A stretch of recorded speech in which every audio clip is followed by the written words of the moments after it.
नमस्कार, आर्य न्यूज देख रहे हैं आप। मैं हूं आपके साथ पल्लवी सिंह। बिहार बुलेटिन की शुरुआत करेंगे। बिहार में सीएम नीतीश कुमार ने शुक्रवार को दिल्ली पहुंचने पर पंजाब के सीएम चरणजीत सिंह चन्नी और कांग्रेस पार्टी पर फिर से एक बार निशाना साध लिया। उन्होंने चन्नी के भैया वाले बयान पर प्रतिक्रिया देते हुए कहा कि पता नहीं किस तरह के व्यक्ति हैं ये, और जिनको पार्टी ने ये मौका दे दिया, कुछ जानते ही नहीं। उनको ऐसा कहकर अपना नुकसान उन्होंने कर लिया है। दरअसल एक रोड शो के दौरान चन्नी ने कहा था कि बिहार यूपी के भैया पंजाब में आकर शासन नहीं कर सकते। प्रियंका गांधी पंजाब की बहू हैं, जनता की ओर से उन्हें मौका मिलना चाहिए। पत्रकारों से बात करते हुए सीएम नीतीश ने भी फिर पलटवार कर दिया।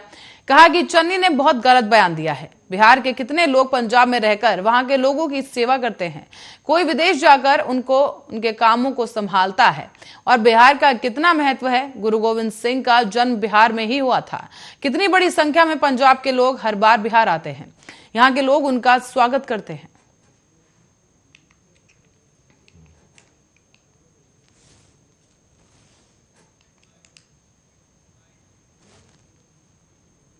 और इसी दौरान पटना के जननायक कर्पूरी ठाकुर की पुण्यतिथि के अवसर पर गुरुवार को वीआईपी सुप्रीमो मुकेश सहनी ने कर्पूरी कल्याण संकल्प महाअभियान की शुरुआत की।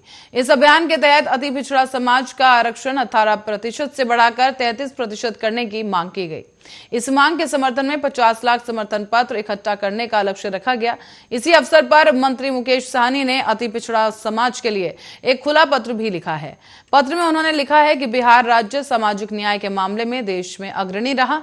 जननायक कर्पूरी ठाकुर ने साल 1978 में ही पिछड़ों और अति पिछड़ों के हित में आरक्षण लागू किया। उनके बाद कई जातियों को समय समय पर BC1 यानी कि अति पिछड़ा वर्ग में जोड़ा गया, लेकिन अति पिछड़ों का आरक्षण कोटा नहीं बढ़ाया गया।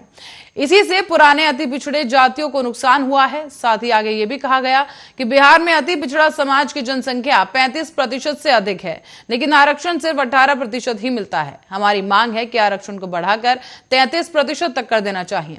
साथ ही समाज के हर वर्ग तक लाभ सुनिश्चित करने के लिए इस आरक्षण में भी अंदरूनी बंटवारा करना आज के समय की मांग है। बिहार सरकार को तमिलनाडु और छत्तीसगढ़ में लागू 69% आरक्षण के तर्ज पर बिहार में भी आरक्षण बढ़ाना चाहिए।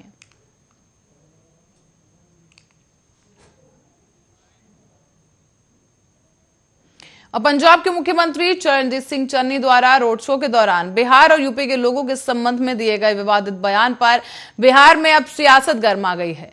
इसी मुद्दे को लेकर अब बिहार एनडीए के नेता लगातार अपनी प्रतिक्रिया दे रहे हैं। इसी क्रम में बीजेपी के युवा मोर्चा के राष्ट्रीय उपाध्यक्ष मनीष कुमार सिंह ने गुरुवार को पंजाब के मुख्यमंत्री चन्नी के खिलाफ राजधानी में कदम कुआं थाने में लिखित आवेदन दिया है और इस मामले को दर्ज करने का अनुरोध किया गया। मनीष कुमार ने मांग की है कि मुख्यमंत्री चन्नी पर कानूनी कार्रवाई की जाए और पुलिस उनको गिरफ्तार करे। मनीष ने कहा कि कांग्रेस हमेशा से क्षेत्रवाद फैलाकर देश को तोड़ने का काम करती है। हमारे देश में कानून है कि कोई भी देश का नागरिक कहीं भी जाकर काम कर सकता है, व्यवसाय कर सकता है, लेकिन चन्नी ने इस बात को झुठलाने का काम किया है।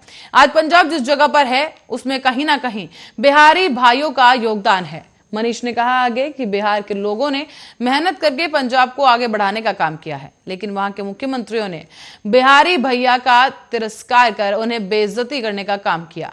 ये बात बीजेपी युवा मोर्चा कभी बर्दाश्त नहीं करेगा। तो वहीं चन्नी के बयान पर प्रतिक्रिया देते हुए आरजेडी प्रवक्ता मृत्युंजय तिवारी ने भी कहा कि बिहार के लोगों में इतनी प्रतिभा है कि वो कहीं भी जाकर काम करते हैं। आज पंजाब की खेती या कल कारखाने में बिहार के लोग काम कर रहे हैं। वो पंजाब सरकार को आर्थिक रूप से मजबूत कर रहे हैं।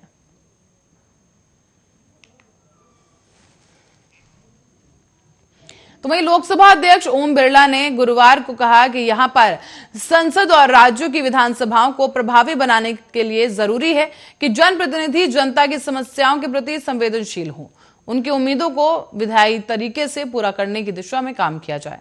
साथ ही इस दौरान राज्य विधानसभा भवन में शताब्दी वर्ष के अवसर पर आयोजित किए गए कार्यक्रम में बोलते हुए लोकसभा अध्यक्ष ने कहा है कि जनप्रतिनिधियों को यह सुनिश्चित करना चाहिए कि लोगों की आकांक्षाएं पूरी हों और कल्याणकारी योजनाएं अंतिम व्यक्ति तक पहुंच सके, ताकि सकारात्मक सामाजिक आर्थिक परिवर्तन हो सके।